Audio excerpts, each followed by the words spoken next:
Mis padres hipotecaron mi casa sin mi permiso para pagar las deudas de mi hermano. Siempre pensé que mi familia, por más complicada que fuera, nunca cruzaría ciertos límites. Crecí en un hogar donde mis padres siempre favorecieron a mi hermano mayor, Daniel. No importaba lo que hiciera, él siempre encontraba una manera de ser la víctima. Yo, en cambio, tenía que ser el hijo responsable, el que no daba problemas, el que siempre tenía que dar el ejemplo. Desde muy joven, entendí que si quería algo en la vida, tenía que ganármelo con mi propio esfuerzo. Mientras que Daniel iba de fracaso en fracaso, dependiendo de mis padres para salir de sus problemas, yo trabajé duro, ahorré cada centavo y finalmente, a los 27 años, compré mi propia casa. Era pequeña, pero era mía. No necesitaba lujos, solo la satisfacción de saber que tenía un techo propio. Pero lo que no sabía era que, años después, mis padres harían algo que rompería nuestra relación para siempre. La emergencia de Daniel, mi hermano, como siempre, había tomado malas decisiones.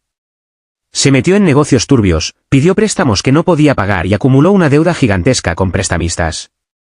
Mis padres, en lugar de dejar que enfrentara las consecuencias de sus actos, hicieron lo que siempre habían hecho, protegerlo a toda costa. Solo que esta vez, no tenían el dinero para hacerlo.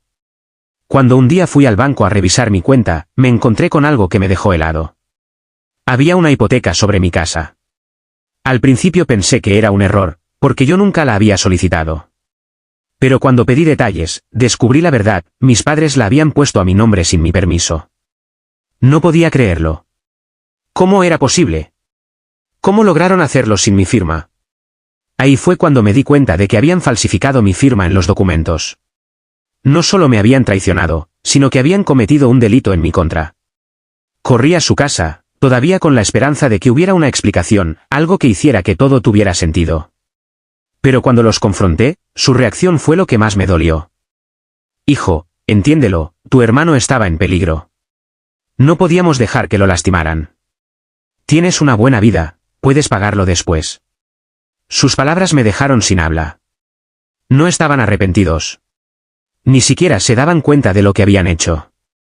Para ellos, sacrificarme por Daniel era algo natural, algo que se esperaba de mí. La batalla comienza no iba a dejar que se salieran con la suya. Fui directamente a un abogado y le expliqué la situación. Me confirmó lo que ya sabía: mis padres habían cometido fraude. Podía demandarlos, pero eran mis padres. El dilema moral me golpeó con fuerza. Si los demandaba, podrían terminar en la cárcel.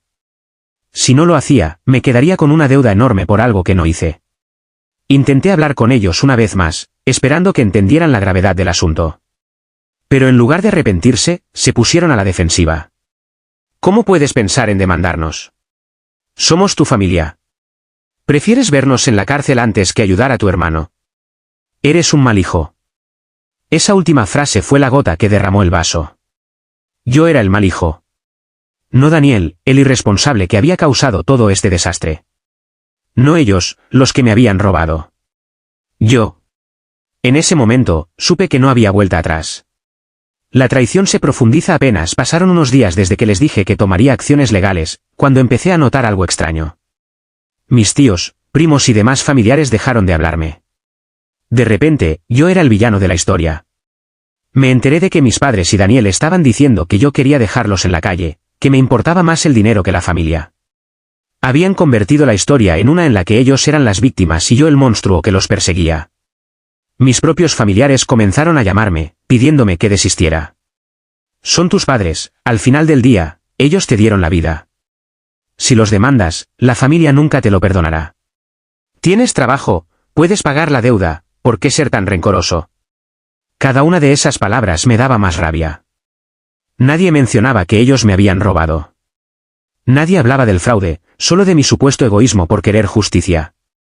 Fue ahí cuando comprendí una verdad dolorosa: para mi familia, Daniel siempre sería más importante que yo.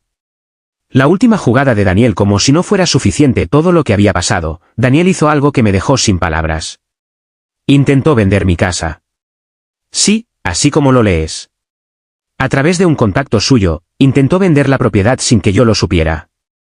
Lo descubrí porque una pareja llegó a la casa pensando que estaba en venta. Cuando les dije que había un error, me mostraron los documentos que Daniel les había dado. Eso fue la última gota. Llamé a la policía y denuncié todo, el fraude, la falsificación de mi firma y el intento de venta ilegal de mi propiedad. Pocas semanas después, mis padres y Daniel recibieron una citación judicial. A pesar de todo lo que hicieron, siguieron sin aceptar que habían actuado mal.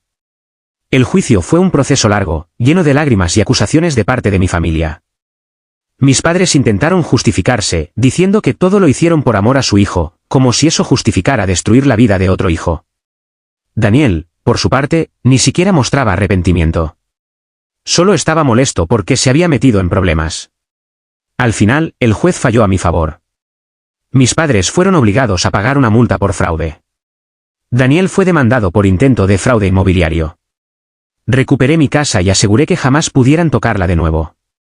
Pero lo que más me impactó fue lo que pasó después del juicio. Una familia rota, mis padres me desheredaron. Sí. En lugar de admitir su error, en lugar de intentar arreglar las cosas, decidieron cortarme de la familia. Dijeron que ya no era su hijo, que había traicionado a la familia por dinero. Daniel, como siempre, salió impune a los ojos de la familia. Para ellos, él seguía siendo la víctima. No voy a mentir, dolió. Pasé años intentando demostrarles que era un buen hijo, que merecía su respeto. Pero en ese momento, me di cuenta de que nunca lo tendría. Hoy en día, ya no tengo contacto con ellos. Fue difícil, pero al final elegí mi dignidad sobre una familia que nunca me valoró. Y aunque me duele haberlos perdido, sé que lo que hice fue lo correcto. Actualización 1. La familia contra mí. Han pasado unos meses desde el juicio, y aunque creí que la tormenta había pasado, mi familia sigue intentando hacerme la vida imposible. No se han rendido. Poco después del veredicto, comenzaron a llegarme mensajes de familiares lejanos, algunos con los que ni siquiera hablaba regularmente. Todos tenían el mismo discurso. Tienes que perdonar a tus padres. Fue un error, pero la familia es la familia. Al final, el dinero se recupera, pero los lazos familiares no. ¿Realmente quieres cargar con esto el resto de tu vida? Me quedé en shock con la cantidad de personas que justificaban lo que me habían hecho. Para ellos, yo era el problema, no mis padres ni Daniel. La gota que derramó el vaso fue cuando una tía intentó hacerme sentir culpable diciéndome, tu madre está enferma del estrés por todo lo que hiciste. Como si la culpa fuera mía. Como si yo hubiera decidido hipotecar mi propia casa y robarme a mí mismo. Mi respuesta fue clara, no me busquen más. Fue un punto de quiebre. Ya no tenía paciencia para soportar sus manipulaciones. Sin embargo, la familia no se detuvo ahí. Actualización 2. El intento de sabotaje. Hace unas semanas, recibí una llamada de mi jefe. Me pidió que fuera a su oficina urgentemente. Cuando llegué, me mostró un correo anónimo que alguien había enviado a la empresa, acusándome de fraude, diciendo que yo había estafado a mis propios padres y los había dejado sin hogar.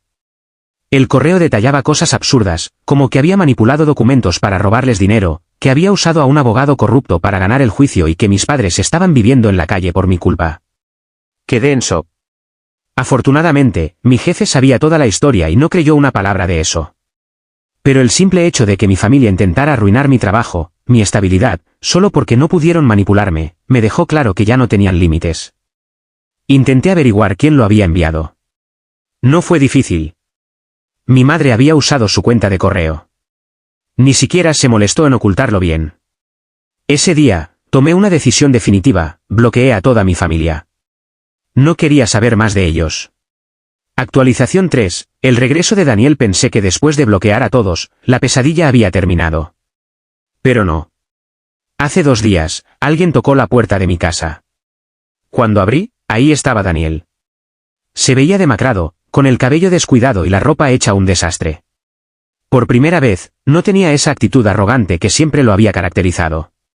Necesito ayuda. Casi me reí en su cara. Después de todo lo que hizo, después de intentar vender mi casa, después de toda la manipulación. Ahora quería mi ayuda. Me dijo que después del juicio, su situación se había complicado. Los prestamistas volvieron a buscarlo. Sin el dinero de mis padres, no podía pagar sus deudas. No conseguía trabajo porque ya nadie confiaba en él. Ahora, los mismos familiares que lo defendían le habían dado la espalda. Solo necesito algo de dinero para empezar de nuevo. Lo miré a los ojos y le dije lo que tenía que haberle dicho hace años, ya no eres mi problema. Cerré la puerta en su cara. No sé qué hará ahora. No me interesa. Por primera vez en mi vida, puse mi bienestar por encima de mi familia. Y no me arrepiento.